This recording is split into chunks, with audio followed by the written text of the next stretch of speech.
তো বাংলাদেশের মুন্সিগঞ্জ জেলার প্রায় সকল ঘরে এবং বাসায় সবার ঘরে ঘরে জ্বর হচ্ছে, ছোট থেকে বড় সবারই। তো আমি আসলে যেটা নিয়ে আলোচনা করতে চাচ্ছি সেটা হচ্ছে যে থাকে না, যখন কারো জ্বর হয় একটু ভালো মতো খাবার খেতে হয়, তো এর মধ্যে হচ্ছে ডাব।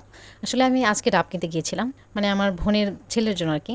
তো ডাব কিনতে যাওয়ার পরে মানে আমি যখন বলি যে আসলে ডাব কত জোড়া বা চারটা কত, তো তারা তখন বলে একটা ডাবের দাম 180 থেকে 240 টাকা পর্যন্ত, যেখানে সাধারণত তারা বিক্রি করে থাকে একটা ডাব 40 থেকে 80 টাকা পর্যন্ত। সেখানে আজকে বলছে যে একটা ডাব 160 টাকা বা 180 টাকা থেকে 240 টাকা পর্যন্ত একটা ডাব।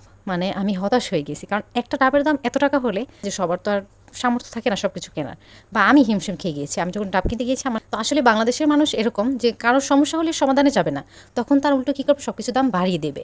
তাদের বেচা কিনা হোক বা না হোক তারা এটা দেখবে না, কিন্তু অন্যের যে সমস্যা হচ্ছে সেখানে যে সামনে তাকে সাহায্য করতে যাবে বা কোনো একটা সমাধান দিতে যাবে, তখন তারা এটাকে এড়িয়ে চলে। মানে তাদের কর্মকাণ্ড দেখে নিজের কাছে আফসোস মনে হয় যে আমি বাংলাদেশে জন্মিয়েছি।